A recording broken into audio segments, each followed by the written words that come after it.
এরপরে প্রশ্ন, আমি একজন ছাত্র, আমি অতিরিক্ত মাত্রায় সন্দেহ প্রবণ, আমার শরীরের পবিত্রতা নিয়ে সন্দেহ হয় অনেক বেশি, যার কারণে ওযু গোসল করতে অনেক সময় ব্যয় হয়। আমার 5 ওয়াক্ত নামাজের জামাতের জন্য ছুটেও যায়।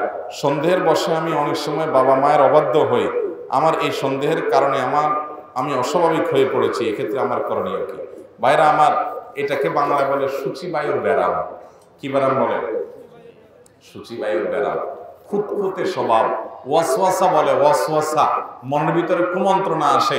কিছু লোক আসে দেখবেন ওযু করতে তার 10 মিনিট 15 মিনিটও হয় না, 5 বালতি পানিও হয় না, 3 বারের জায়গায় 30 বার ধোয়, তাও মনে হয় সন্দেহ থাকে, মনে হয় কোথাও শুরু করেছে আবার ধোয়। এইসব করতে করতে এদিকে জামাত ছুটে যায়।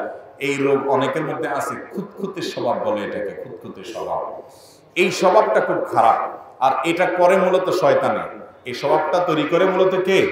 এই ওয়াসওয়াসাটা ইবলিসে তৈরি করে। এই জন্য এটা ট্রিটমেন্টের অংশ হিসাবে প্রথম যে কাজটা করবেন, প্রথম কাজ সেটা হলো এইটাকে কোনো পাত্তা দিবেন না, আমলে নিবেন না। মনে রাখবেন, ওযুতে প্রতিটা অঙ্গ কয়বার ধুইতে হয়? 3 বার ধোয়া সুন্নাত, নবী সাল্লাল্লাহু আলাইহি ওয়াসাল্লাম 3 বার ধুয়েছেন।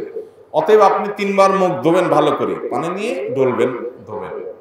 এরপরে 3 বার হাত ধোবেন, 3 বার ডান হাত বাম হাত দুটোটা ধোবেন, মাসা একবার করবেন, 2 পা 3 বার ধোবেন। 3 বার ধোয়ার পরে যদি আপনার ভেতর থেকে আপনার মন আপনাকে বলে, এরে কোথাও মনে হয় শুকনা আছে, কোথাও শুকনা আছে ফাল্লা, এরকম যদি ভিতর থেকে আপনাকে বলে, তো বুঝবেন এটা ইবলিস। এই যে বলতেছে এটা কে? ইবলিস। সাথে সাথে বলবেন, চুপ চুপ, তোর কোনো কথা নেই, তোর কোনো কথা নাই। আমার নবী আমাকে 3 বার ধুইতে বলছে, আমি নবীর কথা মানছি, তোর এখানে তো মাথা কামানোর দরকার নেই। যদি এরপরে শুকনা থাকে, আমি আল্লাহর সাথে বসবো, আমি মাসালা দিয়ে গেলাম। যদি 3 বার পানি নিয়ে ধোন, একটু ডলে ডলে, এরপরে আর শুকনা থাকলেও আপনার কোনো টেনশন করার দরকার নেই। কথাকে বুঝাতে পারছি?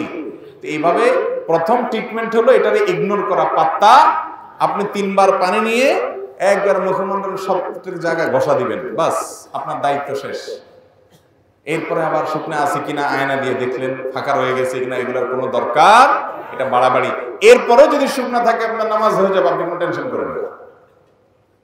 আপনার ইচ্ছার সাধ্যের সবটুকু আপনি করেছেন। সর্বোচ্চ সাধ্য 3 বার ধোয়া, আপনি 4 বার দিলে পানি অপচয় হবে। বরং আপনাকে শয়তান দেখাচ্ছে তুমি মুত্তাকি, বুজুর্গ নেককার মানুষ, দেখছো তুমি শুকনা আছে কিনা, সেজন্য সন্দেহ দূর করার জন্য আবার কষ্ট করতেছো। তুমি কত কত এহতিয়াত করো, কত সতর্ক থাকো, তুমি আল্লাহকে কত বেশি ভয় করো যে একটু শুকনা থাকলে সেটা ধোয়ার জন্য চেষ্টা করতেছো।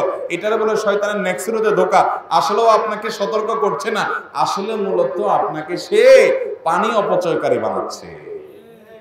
এটারে বলে ইবলিসের নেক্সিরোতে ধোঁকা। আপনি তো নিজেরাই ফেরেশতা মনে করতেছেন, আমি কত আল্লাহওয়ালা মানুষ, আমি কোন অঙ্গ শুকনা আছে কিনা খুব সতর্ক থাকতেছি। আর এই যে মানুষগুলা 2 মিনিটে ওযুগুলো চলে গেছে, কোন আল্লাহর ভয় আছে? ইবলিস আপনাকে বুজুর্গ বাপ আনতেছে। আসলে তো বুজুর্গের কিছু নাই, পানি অপচয় করাচ্ছে, সময় নষ্ট করাচ্ছে, নামাজ নষ্ট করাচ্ছে। ঠিক না বেঠিক? অতএব 1 নম্বরের ট্রিটমেন্ট হলো পাত্তা দিবেন না, 3 বার ধোবেন, এরপরে শুকনো থাকে গেলে ওটা আমার উপরে ছেড়ে দিবেন, শেষ, মাসালা খতম। 1 নম্বর ওষুধ পাইছেন। ওষুধ নম্বর 2, এই ধরনের ইবলিস মানুষকে বাম দিক থেকে সাধারণত কুমন্ত্রণা দেয়। এজন্য বাম দিকে প্রতীকী থুতু ফেলবেন, এরকম করে প্রতীকী থুতু ফেলবেন, এবং আউযু বিল্লাহি মিনাশ শাইতানির রাজীম, আল্লাহর কাছে শয়তান থেকে পানা চাইবেন, কারণ শয়তানে কি করে, এগুলা কুমন্ত্রণা দেয়। তো বাম দিকে প্রতীকী থুতু ফেলবেন, আউযু বিল্লাহি পড়বেন, আমানতু বিল্লাহি ওয়া রাসূলিহি পড়বেন, আমি আল্লাহ এবং তার রাসূলের প্রতি ঈমান আনছি। তাহলে 3টা কাজ করবেন।